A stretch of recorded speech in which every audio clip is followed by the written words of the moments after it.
তারেক রহমান ছাড়া বাংলাদেশে কে আছে? তারেক রহমানের দেশের ডন, মাল একখান মাল। তো চলিয়ে শুরু করতে হ্যাঁ। ফেব্রুয়ারি মাস পর্যন্ত এই কয়েকদিন এই যে রাজনৈতিক দলের তালিম বন্ধ থাকলে ইসলামের আহামরি ক্ষতি হবে না। আরে ওই বাঙ্গের পোলা ফেরাউনের বাচ্চা ফেরাউন, ইসলামিক মাহফিল বন্ধ করবো না, ইসলামিক দাওয়াত বন্ধ করবো না, তুই কেডা?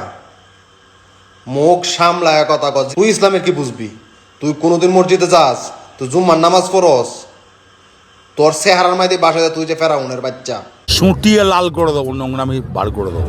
বিএনপির হাতে যদি আবারও ক্ষমতায় থাকে কিচ্ছু পরিবর্তন হবে না। রুকো যারা, বিএনপি ছাড়া কেউ দেশ চালাতে পারবে না। নূর, এটা আপনি কি কোন? কিন্তু কয়েকদিন আগে যে বলেছিলেন বিএনপির হাতে স্টিয়ারিং দেয়া যাবে না, তাহলে ওইটা কি জন্য বলেছিলেন একটু বলবেন?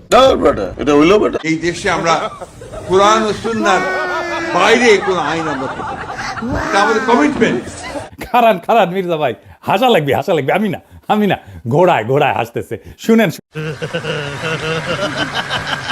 শুনেছেন আপনার কথা শুনে আজকাল ঘোড়ায় হাসে। খালেদা জিয়া বেঁচে নেই যারা বলতেছিল, এই নেন দেখেন খালেদা জিয়া এখনো বেঁচে আছে। কিন্তু আমার কথা হইলো তারেক রহমানের 3টা হাত ভাই কোত্থেকে আসছে?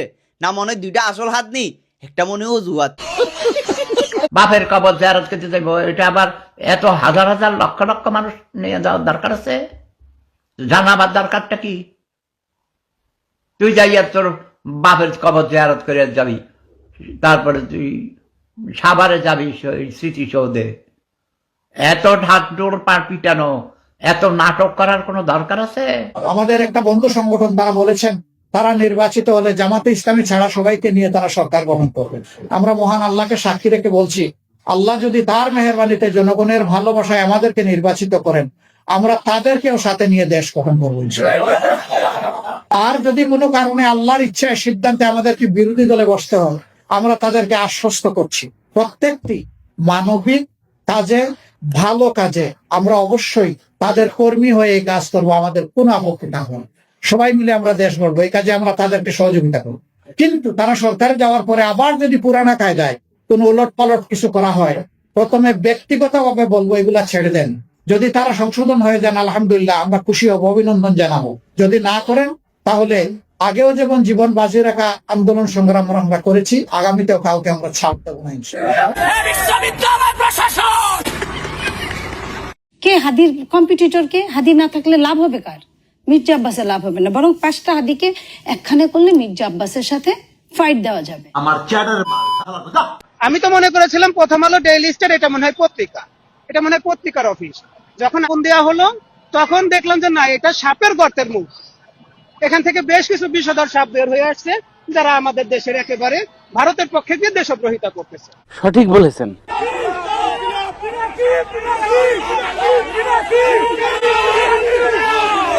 হাদি যখন নাই পৃথিবীতে, তখন আমরা বুঝতে পারতেছি হাদি কত মূল্যবান।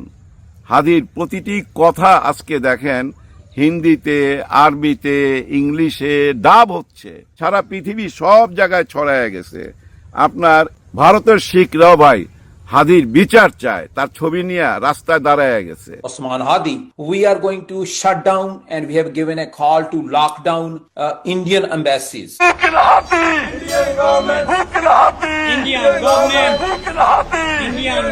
इंडिया को आप कहना चाहते हैं कि आए हमें मारे, ये भी उस्मान हादी है, मैं भी उस्मान हादी हूँ। कितने उस्मान हादी मारोगे? बांग्लादेश में मारोगे?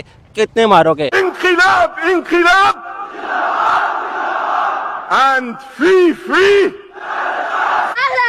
ഞങ്ങൾ വിളിക്കും ഇൻകുലാബ് സിന്ദാബാദ്. ആമോദത്താൽ ഞങ്ങൾ വിളിക്കും ഇൻകുലാബ് സിന്ദാബാദ്. ഇൻകുലാബ് സിന്ദാബാദ്. ഇൻകുലാബ് സിന്ദാബാദ്. इनकिलाब इनकिलाब जिंदाबाद जिंदाबाद, इनकिलाब इनकिलाब जिंदाबाद।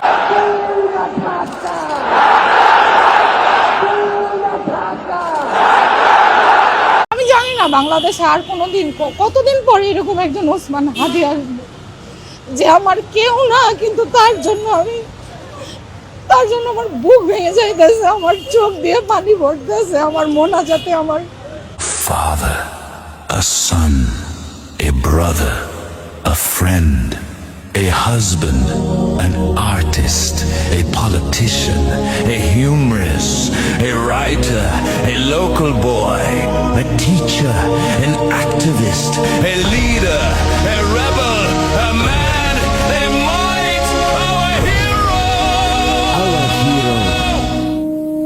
Osman Hadi. কোথায় না ভাই, আপনি গাজাতে বাচ্চা কিশোররা হাদির ছবি নিয়ে দাঁড়ায় আছে।